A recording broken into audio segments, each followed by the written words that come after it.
नमस्कार दोस्तों, MPN academy में आपका हार्दिक अभिनंदन है। मैं हूं मनोज प्रेम नारायण। प्रस्तुत है बिहार करंट अफेयर्स। इस वीडियो में हम लोग जुलाई 2020 महीने के बिहार करंट अफेयर्स से रिलेटेड 30 महत्वपूर्ण मल्टीपल चॉइस क्वेश्चंस को हिंदी और इंग्लिश दोनों भाषाओं में व्याख्या के साथ हल करेंगे।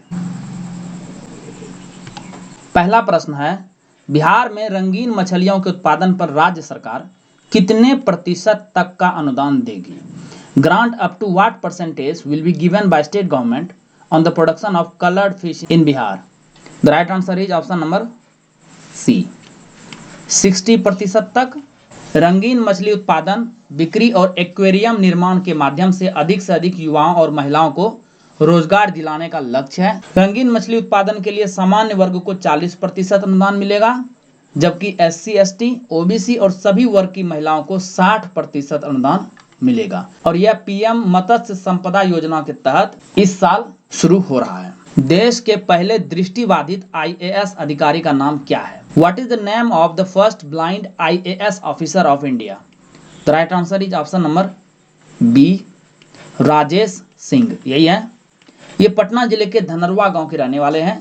इन्होंने हाल ही में 32वें DC के रूप में बोकारो में पदभार ग्रहण किया है। वर्ष 2007 के IAS राजेश सिंह को वर्ष 2011 में पहली नियुक्ति मिली और इसके लिए उन्हें सुप्रीम कोर्ट का दरवाजा खटखटाना पड़ा। बचपन में क्रिकेट खेलने के दौरान उनकी दृष्टि चली गई थी। इन्होंने एक पुस्तक भी लिखी है, putting the I in IAS। किसके द्वारा लिखित आलेख को लंदन से प्रकाशित together an anthology from the covid pandemic नामक किताब में जगह मिली है? The article written by who has found a place in the book together an anthology from the covid pandemic published from London? The right answer is option number A, Anand Kumar. कोविड-19 महामारी के दौरान युवाओं को उत्साहित करने के उद्देश्य से लिखा गया है यह आलेख।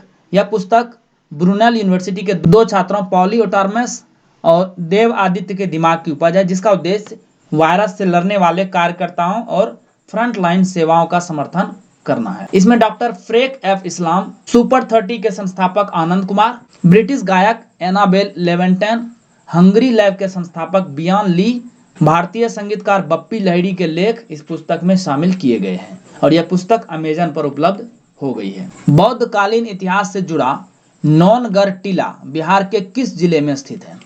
नौनगर mount associated with Buddhist history is located in which district of Bihar? The right answer is option number D, Lakhisarai. Bihar प्राचीन स्मारक और पुरातत्व स्थल अवशेष तथा कला निधि अधिनियम 1976 के तहत सुरक्षित क्षेत्र से घोषित किया जा रहा है और यह जिला का 6ठा राजकीय धरोहर के रूप में होगा। बिहार राज्य मानवाधिकार आयोग का अध्यक्ष किसे नियुक्त किया गया है? Who has been appointed the chairman of Bihar state human right commission? The right answer is option number B, Vinod Kumar Sinha. Patna high court के रिटायर जस्टिस है ये। अध्यक्ष का पद पिछले 4 वर्ष से खाली था। आयोग के आखिरी अस्थायी अध्यक्ष जस्टिस बिलाल नजकी ने वर्ष 2016 में इस्तीफा दे दिया था। Option number A, Ashok Kumar Singh, ये हैं बिहार चीफ इंफॉर्मेशन कमिश्नर। और ऑप्शन नंबर सी और डी, नरेंद्र कुमार सिन्हा और प्रमोद कुमार ठाकुर, ये हैं 2 other state information commissioners. Bihar के किस जिले में जन्मे हिंदी के सुप्रसिद्ध उपन्यासकार डॉक्टर शत्रुघ्न प्रसाद का निधन हाल ही में हो गया? The famous Hindi novelist Dr. Shatrughan Prasad, born in which district of Bihar, died recently? The right answer is option number A, Saran में इनका जन्म हुआ था और सारण जिले का हेडक्वार्टर है छपरा। नालंदा जिले के सोसराय स्थित किसान कॉलेज में हिंदी के प्राध्यापक और विभागाध्यक्ष रहे डॉक्टर प्रसाद पिछले 60 वर्षों से रचनात्मक साहित्य जगत में सक्रिय थे। साहित्य में उनके रचनात्मक योगदान को देखते हुए 2016 में तत्कालीन राष्ट्रपति प्रणब मुखर्जी ने उन्हें राष्ट्रपति भवन में गणेश शंकर विद्यार्थी पुरस्कार से सम्मानित किया था।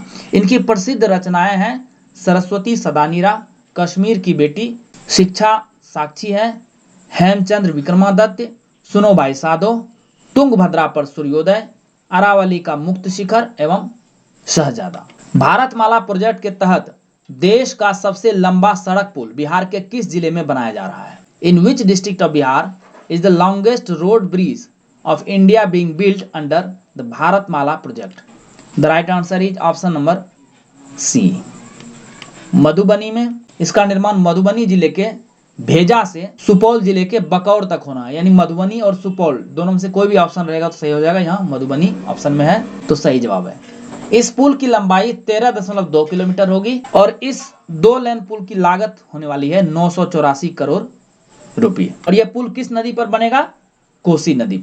देश में अभी सबसे लंबा जो सड़क पुल है वो है 9.28 किलोमीटर का। यह पुल असम के गुवाहाटी में ब्रह्मपुत्र नदी पर है। भारत के सबसे लंबे रेल सह सड़क पुल का निर्माण बिहार के किस जिले में कराया जाएगा? In which district of Bihar will the longest rail cum road bridge of India be constructed?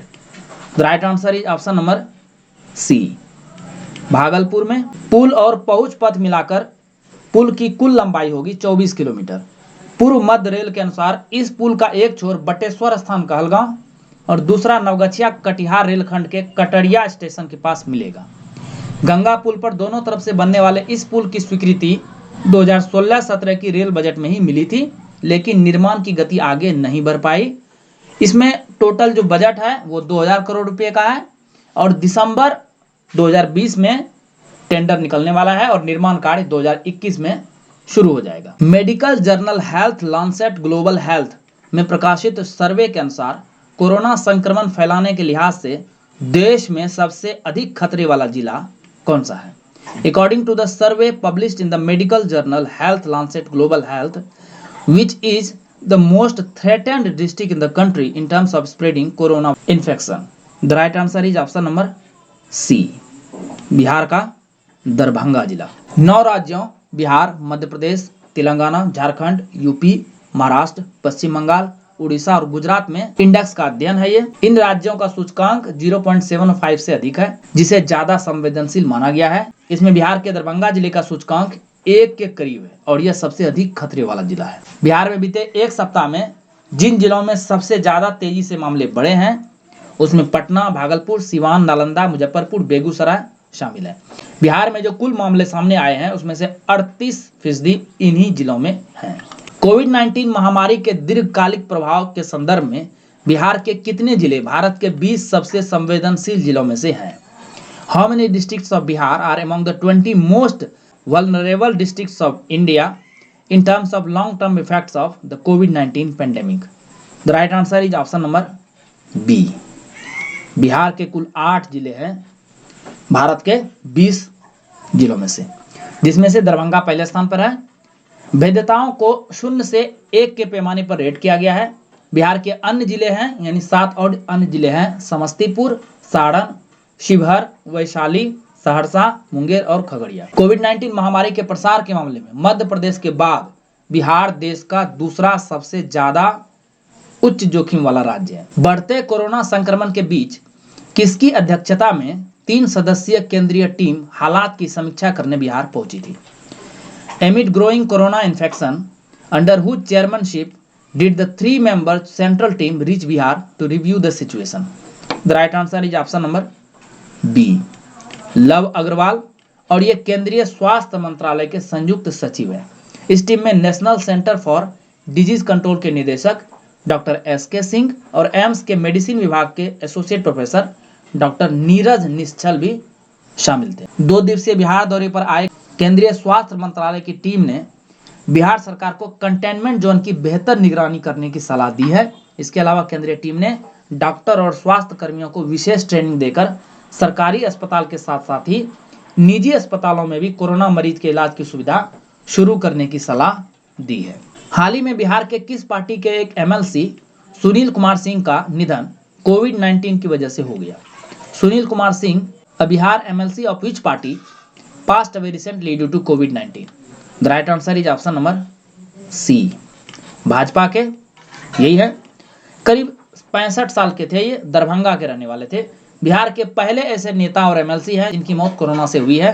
Corona संक्रमित पाए जाने के बाद 13 जुलाई को पटना एम्स में ये भर्ती कराए गए थे और वहीं इनका निधन हुआ है। हाल ही में बिहार विधान परिषद के कितने प्रत्याशी निर्विरोध जीते हैं?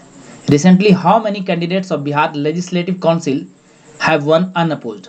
The right answer is option number B. कुल 9 प्रत्याशी, जिसमें से कि जदयू और राजद के 3-3, भाजपा के 2 और कांग्रेस के 1 उम्मीदवार हैं। जदयू ने गुलाम गौस, भीष्म साहनी, कुमुद वर्मा को। भाजपा ने सम्राट चौधरी व संजय मयूख को, राजद ने सुनील सिंह, फारूक शेख व रामबली सिंह को और कांग्रेस ने समीर कुमार सिंह को अपना उम्मीदवार बनाया था। सभी निर्विरोध जीत लिए गए हैं। बिहार विधानसभा चुनाव में जीत के लिए एक उम्मीदवार को कम से कम 25 वोट की आवश्यकता थी। मतलब 25 विधायकों के वोट से एक उम्मीदवार की जीत तय होती है। सदस्य संख्या के हिसाब से देखें तो सारे उम्मीदवारों को आवश्यक मत मिलना तय था। इस समय विधानसभा में राजद के 80, जदयू के 70, भाजपा का 54 और कांग्रेस के 26 विधायक हैं। और अभी ये निर्विरोध जीतने के बाद अभी वर्तमान में क्या स्थिति है बिहार विधान परिषद की? सबसे अधिक है जदयू के 23, भाजपा के हो गए हैं 17, पहले 18 थे, एक एमएलसी की मौत हो गई है कोविड-19 के कारण से, तो 17 हो गए भाजपा के, राजद के 6 और कांग्रेस के 3 सदस्य। अभी भी 21 सीट वैकेंट है। कोरोना वायरस की वैक्सीन कोवैक्सीन के क्लिनिकल ट्रायल का काम बिहार के किस अस्पताल में शुरू हुआ? Clinical trials of the corona virus vaccine Covaxin started in which hospital in Bihar? The right answer is option number C, AIIMS Patna में। ह्यूमन ट्रायल की सबसे पहली शुरुआत देश में सबसे पहले यही एम्स पटना में ही हुई है, जहां पर एक युवक को डोज दिया गया।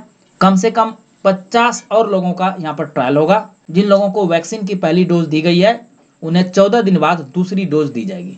28 दिनों के बाद वैक्सीन के असर पर अध्ययन किया जाएगा, जिसमें यह देखा जाएगा कि वैक्सीन के कारण इसमें कितना एंटीबॉडीज विकसित हुआ है। अध्ययन की रिपोर्ट आईसीएमआर को भेजी जाएगी। आईसीएमआर की देखभाल में भारत बायोटेक ने कोरोना की वैक्सीन विकसित की है। पटना एम्स समेत देश के 13 संस्थानों में 7 जुलाई से ही वैक्सीन का ट्रायल शुरू हो गया। और ध्यान रखिएगा, इसमें 18 से 55 वर्ष के लोगों को ट्रायल के लिए आमंत्रित किया गया है। किस भाषा के बहुचर्चित कवि कैलाश झा किंकर का निधन कोरोना वायरस के संक्रमण के कारण हाल ही में हो गया?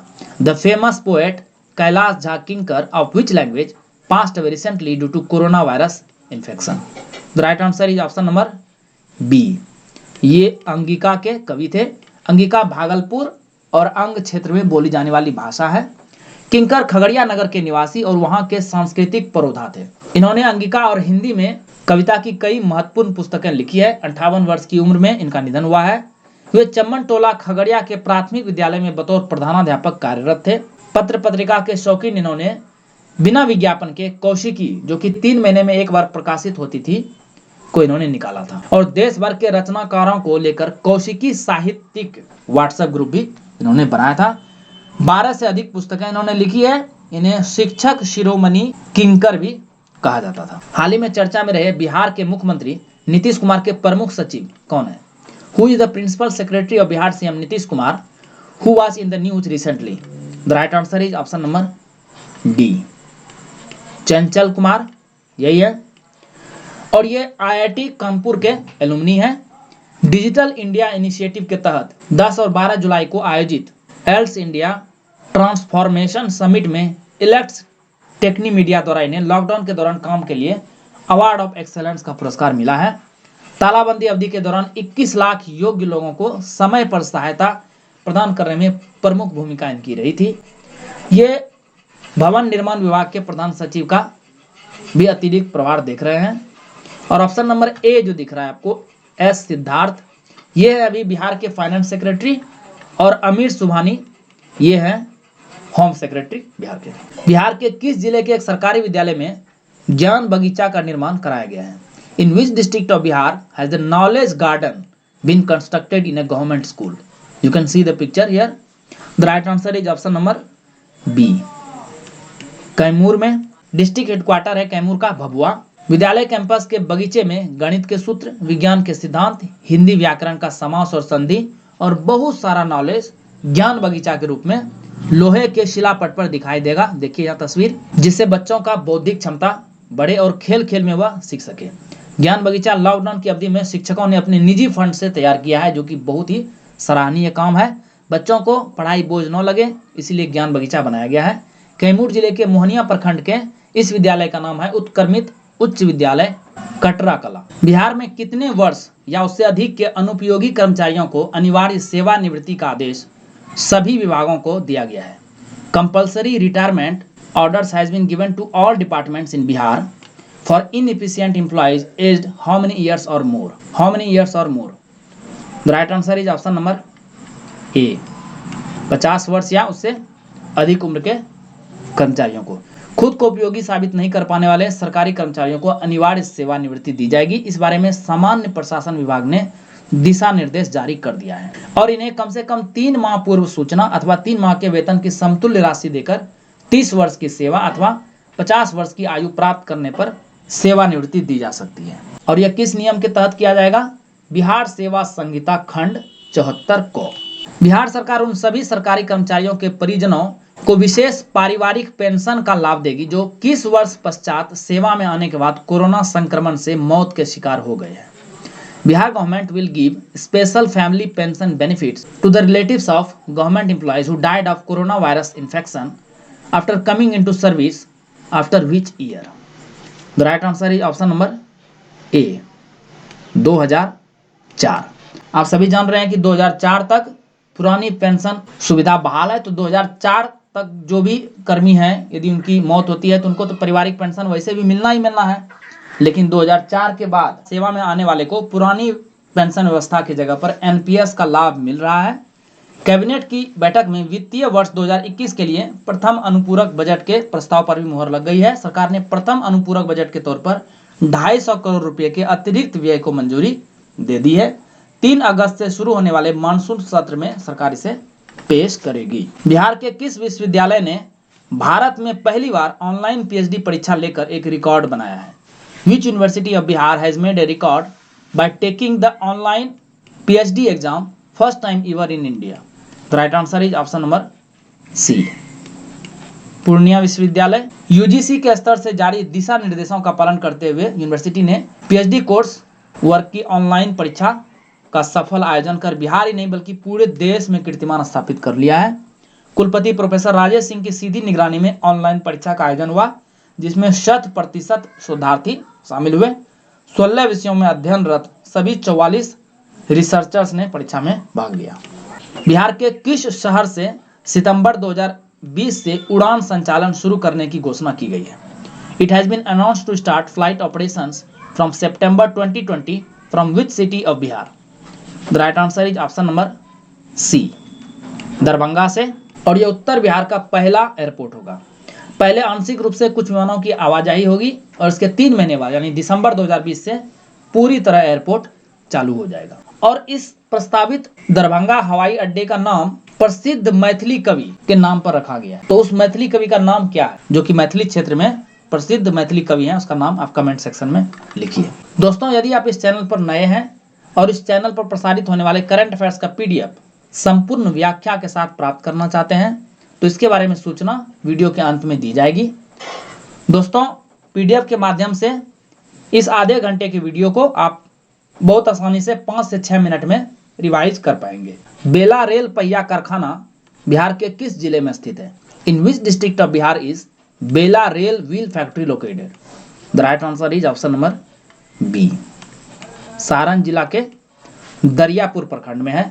1500 करोड़ की लागत से निर्मित देश के दूसरे रेल पहिया कारखाने में एक बड़ा हादसा हो गया है। तस्वीर देखिए।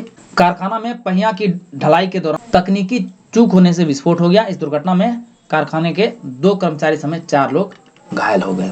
बिहार के वर्तमान मुख्य सचिव कौन है जिन्हें हाल ही में दूसरी बार सेवा विस्तार मिला है?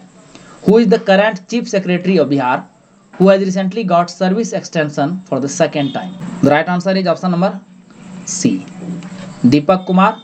अब ये फरवरी 2021 तक मुख्य सचिव के पद पर बने रहेंगे। दीपक कुमार 1984 बैच के बिहार कैडर के आईएएस अधिकारी हैं। वह 29 फरवरी 2020 को सेवानिवृत्त होने वाले थे। केंद्र की इजाजत के बाद राज्य सरकार ने 6 महीने के लिए उन्हें सेवा विस्तार दिया था जो 31 अगस्त को समाप्त हो रहा है। बिहार में विधानसभा चुनाव और कोरोना संक्रमण को देखते हुए उन्हें यह सेवा विस्तार मिला है। ब्रिटानिया बिहार समेत 4 राज्यों में अगले 2 साल में 700 करोड़ रुपये निवेश करेगी। तो यह प्लांट बिहार में कहाँ लगाया जा रहा है? Britannia will invest 700 crore in the next 2 years in 4 states including Bihar. Where is this plant being set up in Bihar? The right answer is option number A, beta, Patna जिले में। बिहार, उत्तर प्रदेश, उड़ीसा और तमिलनाडु में फैक्ट्री लगाई जाएगी। कंपनी के MD Varun berry ने यह जानकारी दी। बिहार में ब्रिटानिया ने 2008 में ही निवेश के लिए राज्य सरकार से समझौता किया था। बिहार औद्योगिक विकास प्राधिकार बियाडा ने कंपनी को बिहटा पटना के सिकंदरपुर औद्योगिक क्षेत्र में फैक्ट्री के लिए 15 एकड़ जमीन आवंटित कर दी है। मध्य प्रदेश के राज्यपाल लालजी टंडन का निधन हाल ही में हो गया। वे बिहार के राज्यपाल कब बने थे? Madhya Pradesh governor Lalji Tandon passed away recently. He became the governor of Bihar in, the right answer is option number C, 2018 में। 23 अगस्त 2018 से लेके 28 जुलाई 2019 तक का कार्यकाल इनका रहा था और ये मध्य प्रदेश के 22वें गवर्नर थे, जबकि बिहार के 28वें गवर्नर थे। लेकिन यदि 39th भी ऑप्शन में रहे, 28 नहीं रहे, तो वो भी सही होगा, क्योंकि इसमें एक्टिंग गवर्नर्स को इंक्लूड किया गया, यानी एक्टिंग गवर्नर्स को इंक्लूड कर देंगे तो 39th नंबर के राज्यपाल थे। वैसे ओवरऑल 28वें नंबर के राज्यपाल थे।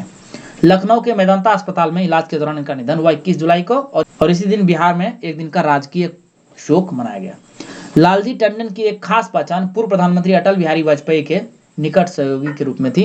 अभी करंट गवर्नर कौन है बिहार के? फागू चौहान, जो कि 29 जुलाई 2019 यानी लालजी टंडन के जाने के बाद से है अब तक। बिहार चिकित्सीय सेवाएं एवं आधारभूत संरचना निगम लिमिटेड BMSICL के नए प्रबंध निदेशक कौन बनाए गए हैं?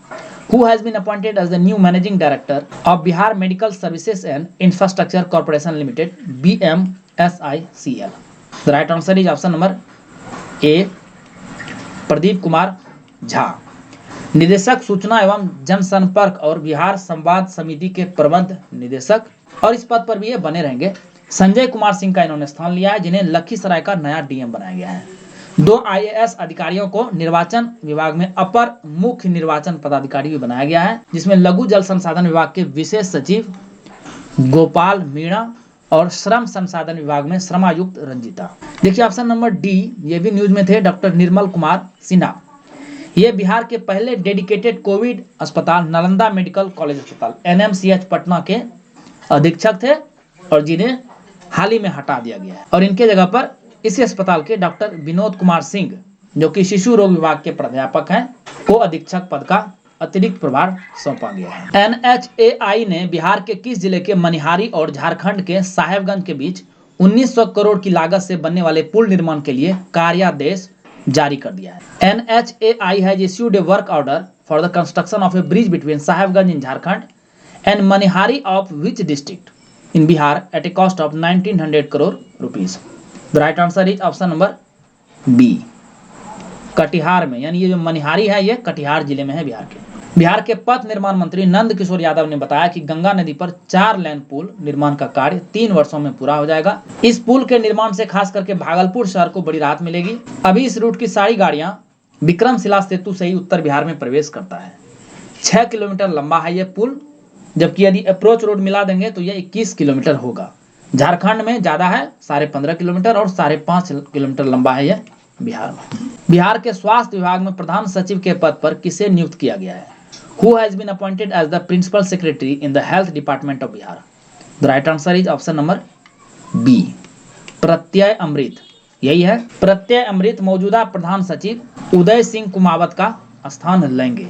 बिहार में इंडियन मेडिकल एसोसिएशन ने मुख्यमंत्री नीतीश कुमार को एक पत्र लिखकर उदय सिंह कुमावत को हटाए जाने की मांग की थी और देखिए कोरोना संकट के बीच यह तीसरे अधिकारी होंगे जो स्वास्थ्य विभाग के प्रधान सचिव की जिम्मेदारी संभालेंगे। पहले संजय कुमार थे, फिर उदय सिंह कुमावत और अब ये प्रत्यय अमृत। हाल ही में किसे बिहार राज्य निर्वाचन आयुक्त यानी SEO के पद पर नियुक्त किया गया है? Who is recently appointed as State Election Commissioner SEO of Bihar? The right answer is option number B, doctor Deepak Prasad को 27 जुलाई को इन्होंने कार्यभार संभाल लिया।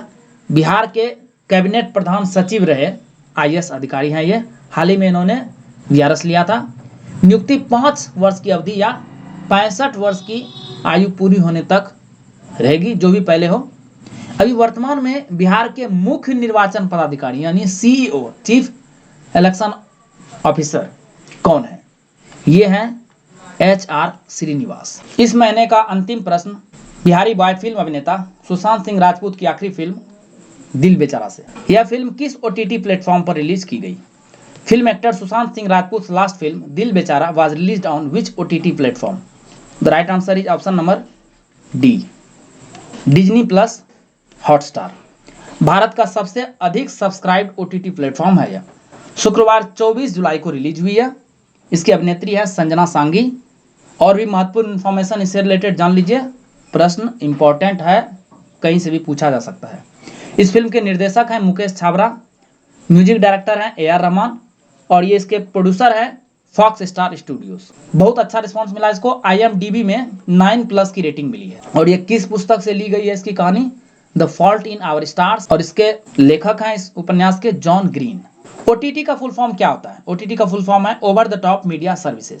सुशांत सिंह राजपूत को जस्टिस दिलाने के लिए ट्विटर पर भी इस महीने काफी चर्चा में रहे ये।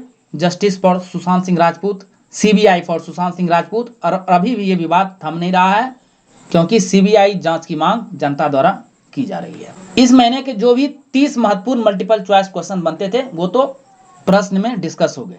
इसके अलावा भी बहुत सारे ऐसे करंट अफेयर्स होते हैं जो उतने महत्वपूर्ण नहीं होते हैं लेकिन फिर भी एग्जाम में कई बार दिखाई पड़ जाते हैं। तो उसके लिए ये चलते चलते सेक्शन बनाया गया है। इसे वीडियो में इंक्लूड नहीं किया जा रहा है क्योंकि इससे वीडियो बहुत लंबा हो जाएगा। इस बार भी 15 पृष्ठ है चलते चलते सेक्शन का और ये आपको PDF में मिल जाएगा। तो आइए अब चर्चा करते हैं MPN एकेडमी पर प्रसारित होने वाले करंट अफेयर्स और उसके PDF के बारे में।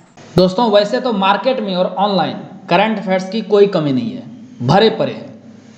लेकिन MPN एकेडमी पर जो करंट अफेयर्स आपको मिल रहा है उसके सहारे केवल 15 घंटे में, ओनली इन 15 आवर्स, आप पूरे साल भर का करंट अफेयर्स रिवाइज कर सकते हैं। कैसे? देखिए, इस चैनल पर weekly current affair test series प्रसारित होता है प्रत्येक रविवार शाम 6 बजे। तो यदि आप साल भर का करंट अफेयर्स स्टडी करें तो कुल 53 PDF हो जाएंगे, 52 हफ्ते का और एक बजट और इकोनॉमिक सर्वे का। प्रत्येक PDF में आपको लगभग 5 से 6 मिनट का एवरेज टाइम लगेगा रिवाइज करने में। तो कुल 318 मिनट लगेंगे आपको weekly current affair test series को रिवाइज करने में पूरे साल भर का। उसी प्रकार से monthly current affairs short notes, इसकी वीडियो नहीं आती, ये सिर्फ आपको PDF के रूप में मिलती है। तो 12 मंथ्स यानी 12 PDFs, प्रत्येक PDF में लगभग 25 से 30 मिनट का समय लगेगा। तो कुल मिलाकर के 300 मिनट यहाँ लग गए। और बिहार करंट अफेयर्स के 14 PDF मिलेंगे, 12 महीने का हो गया, एक बिहार बजट और एक बिहार इकोनॉमिक सर्वे। तो इसमें लगभग 20 से 25 मिनट का समय लगता है। तो कुल 280 मिनट कुल जोड़ेंगे तो केवल 15 घंटे लगेंगे और 15 घंटे में आप पूरे साल भर का करंट अफेयर्स रिवाइज कर सकते हैं। यदि आपने 2 से 3 बार एग्जाम से एक सप्ताह पहले 2 से 3 बार यदि आपने इसे अच्छे से रिवाइज कर लिया तो करंट अफेयर्स आपका सेक्शन कवर हो जाएगा। इसके लिए दोस्तों संपूर्ण व्याख्या के साथ PDF आपको प्रोवाइड की जाएगी। क्वेश्चन और आंसर हिंदी इंग्लिश दोनों यानी बाइलिंगुअल रहेगा। हालांकि इसका डिस्क्रिप्शन सिर्फ हिंदी में ही अवेलेबल है।